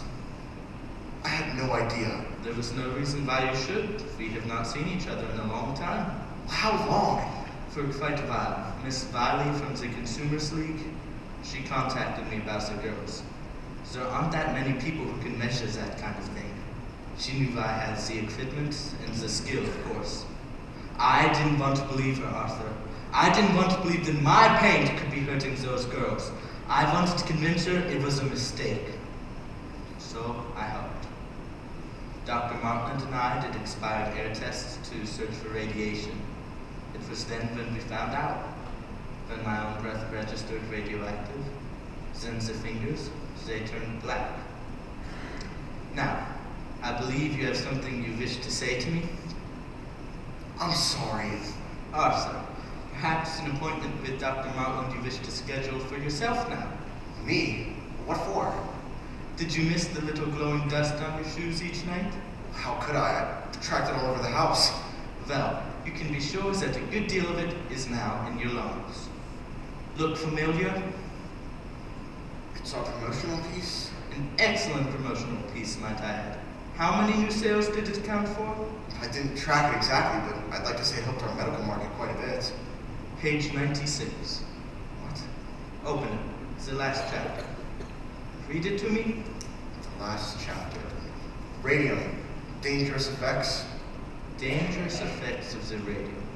How many articles is it? 10? 15? About 18, it looks like. And when's the oldest? I don't know. Look at the first one. 1906. 1906. Now, you plan on going to the court and testifying that you had no idea the radium was dangerous. How do you plan on doing that, Arthur, when your own book says it is so? I guess I never really read it. What? I never really read it. I hired a man to put it together. I just glanced over the galleys, but I never really read it. How do you mean you never read it? It was a standard arrangement. An outside company prepared the piece. They were responsible for its content. Which you never read? I think you'll find, Mr. Barry, that not very many company presidents read their own promotions word for word. It had your name on it. You authorized to sell the book, and you had final say over its contents. Mr. Lee was in charge of our promotional efforts at the time. I entrusted those activities to him. Now, Mr. Reader, you testified you joined the U.S. Radium Corporation in 1918. Is that correct? Yes, as a plant manager. And you held this position for how long? 4 years. 4 years. Now tell me, Mr. Reader, did you ever venture into the studio? Every day? Every day! So now tell me, Mr. Reader, did you ever see the girls point the brushes to their lips? I don't recall it. You're telling me you go into a studio every day and don't remember seeing a single girl put a brush to her lips? I said I don't recall it. Well, what do you recall, Mr. Reader? You're an awfully young man for such a faulty memory. Objection! I withdraw, Your Honor. No more questions. Your witness, Mr. Markley? We have no questions for this witness, Your Honor. All right, gentlemen. Please approach. I'm ready to issue my ruling. Your Honor, we have yet to present our defense. I realize that, Mr. Markley, but this trial is only determined standing. Now then, I've heard enough in the past 3 days to make my determination. The radium in these girls' bones is the ongoing source of the poison. Anything your witness says can't change that, will it? We have witnesses prepared to testify that the company could have not known about the dangers. In the interest of justice, Mr. Markley, I ask that the defense rest without calling any witnesses. We can conclude this trial and schedule for another. All right. All right. I therefore rule that the statute of limitations has not been exhausted, and these girls have stand to sue. Your Honor, one more thing. I have a very busy schedule with 2 other cases pending and a key witness that will not be available till the end of September. We won't be available till the end of summer. Your Honor. Your Honor, I'm sorry, but our chief expert witness is associated with a higher learnings. This is the busiest time of the year for him. I can't expect him to appear. Your Honor, Mr. Markley is at fault for that. He is the one who's demanded countless delays. We have just agreed to waive our rights to present our defense at this hearing. Surely you won't force us to present our defense without our key witness present. All right, Mr. Markley.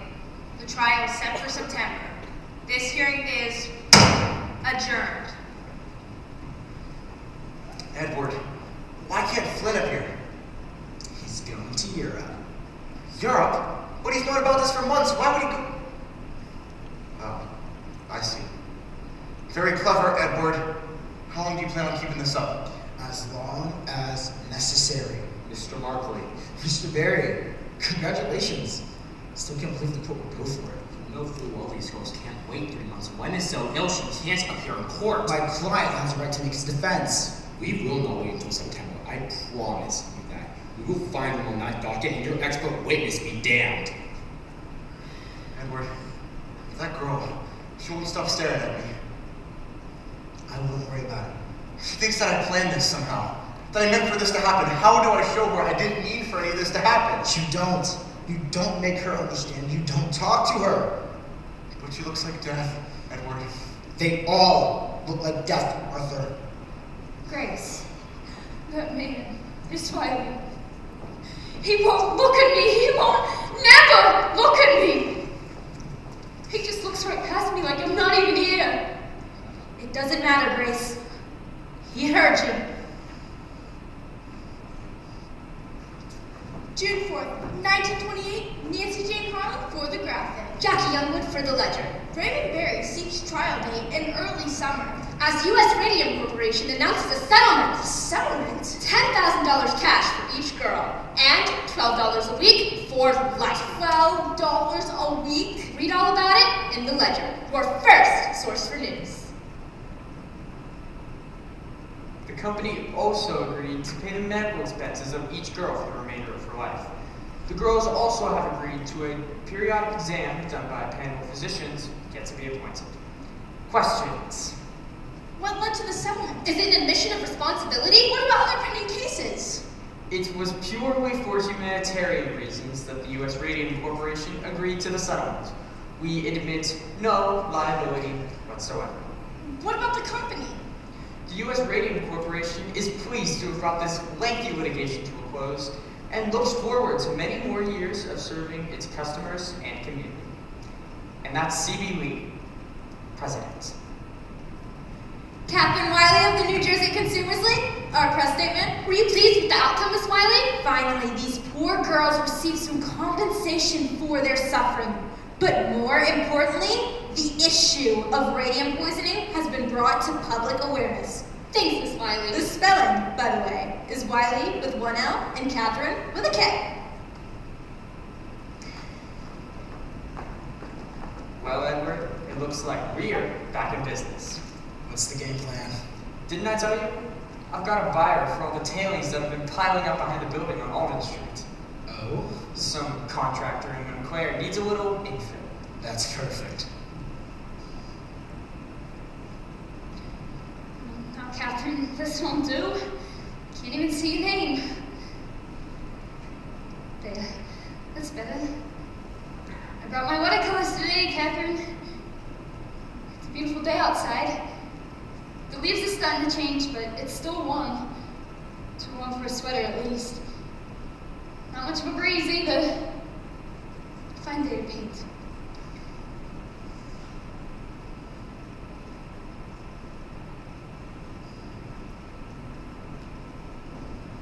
Thought I might find you up here. You were right.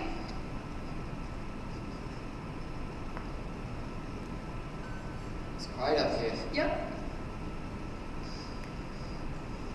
Well, I guess if you can rest in peace, then this is the place to do it, huh? I guess so.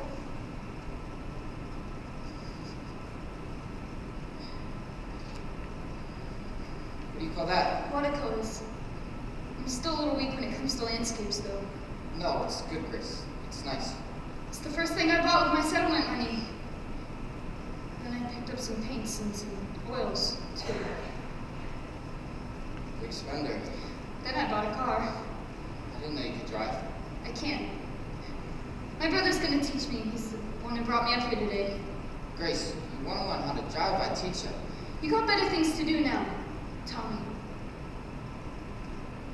You know about that. Tom, orange just ain't that big. I meant to tell you myself, Grace. That's why You don't have to be sorry. I'm happy for you. For the both of you.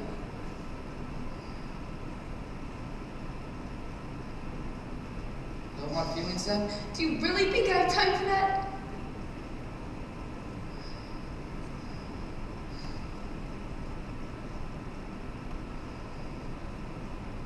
I'm glad it worked out for you, Grace. I mean, are you glad? You don't feel like you backed down too soon, do you? We didn't back down. They backed down.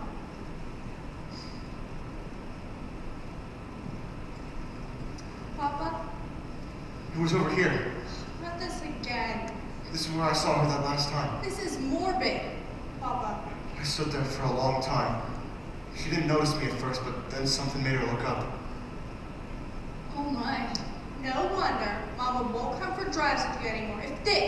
how you spend your Sundays. I saw her staring at me and I looked away. Just like in the courthouse that day. He can't bring himself to look at me. You need to find a new hobby. Retirement just isn't good for you. My heart started pounding, Harriet. I never knew what I'd say to her if I had the chance, and suddenly there she was. And I had the chance. So what did you say? I couldn't bring myself to speak. He's afraid to look at me. But that was years ago. Why don't you just forget about it? It's not like it was your fault. Nobody knew about things like that. Science, it just wasn't advanced like it is today. I think back on those days and I try to think, how could it have happened? I remember so clearly walking up the stairs to the studio at Alden Street. At the top of the stairs, those wide, high windows, the slant of light, the way it hit the floor, the way the floor creaked beneath my feet, the smell of the place, chalky, like an old schoolroom. And those girls, schoolgirls really, all bent to the task in their plain green smocks, their delicate little hands moving so quickly. No man could ever work the way those girls did. So careful, so fast. Those brushes flying from the dials to the paint, to the dials, to their lips. Try as I might, Harriet, try as I might, I cannot remember their faces. I never saw their faces.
Ladies and gentlemen, just bear with me for 1 second here. We'll let you go here in just a second. We've just got a couple of pieces of business we want to take care of since this is the final night for our seniors. So if my seniors would please step forward, everybody else take a step back. Look how well they take to each. Now, come on in here, away from the way, come on.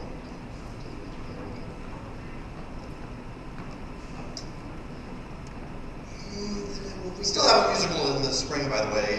Grease, if you haven't heard, we'll be doing Grease in March. I hear Blitz just a little bit. So we're certainly looking forward to that. But in terms of our fall play, this is our final production for this group of seniors. Who've been with us, many of them, for several years. And so we certainly wanted to acknowledge all the work they've done. First of all, one senior is not here on stage, right? Because he's hiding. Back there, right? Yeah, the reason you heard everybody, Evan Arabic on sound, give him some love back there.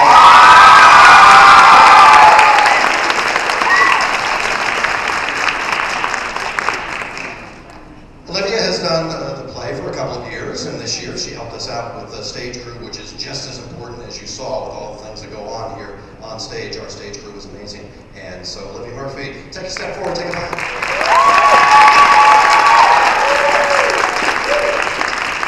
Let's go down the line here.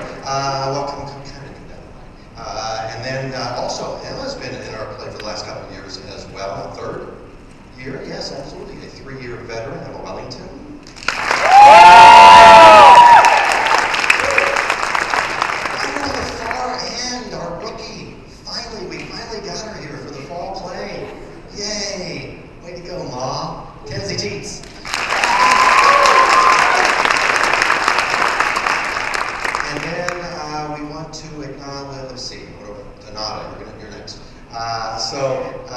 Donata's her second fall play. She was an angry woman, and she also performed in a play called 12 Angry Women. It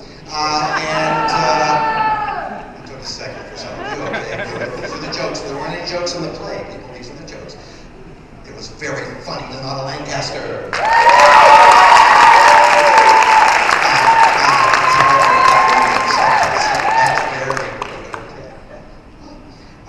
And then we have 2 4-year seniors that we certainly want to acknowledge. I know what I'm doing. Don't tell me what to do. I'm the director here. 2 4-year seniors. And this young man has come so far from freshman year to he's done so much for us. Played 5 parts this year. Do you have any idea how hard that is to become 5 characters in our mother's lives? So, Ty Galloway, step forward.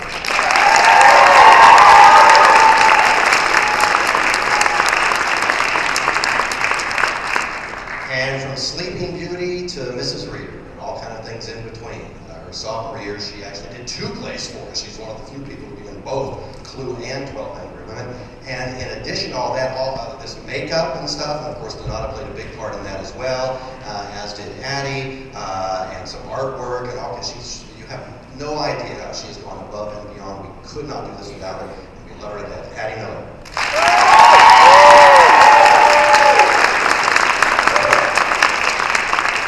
And then I saved Julie for last because Julie will not be doing the musical, so this was her final performance on stage, and she has been amazing for us. The 3rd year that she's done the play, and we just love her so much, and we're going to miss you, Julia Clark. We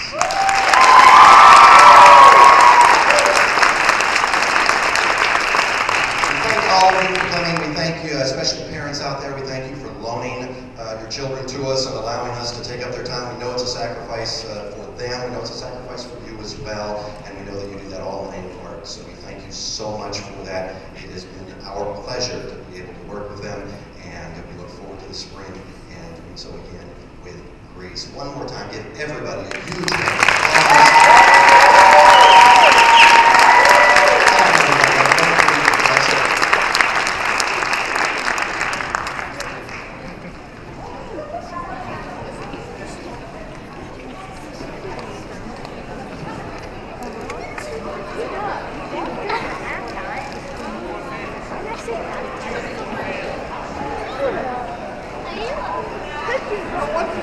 Watch the camera.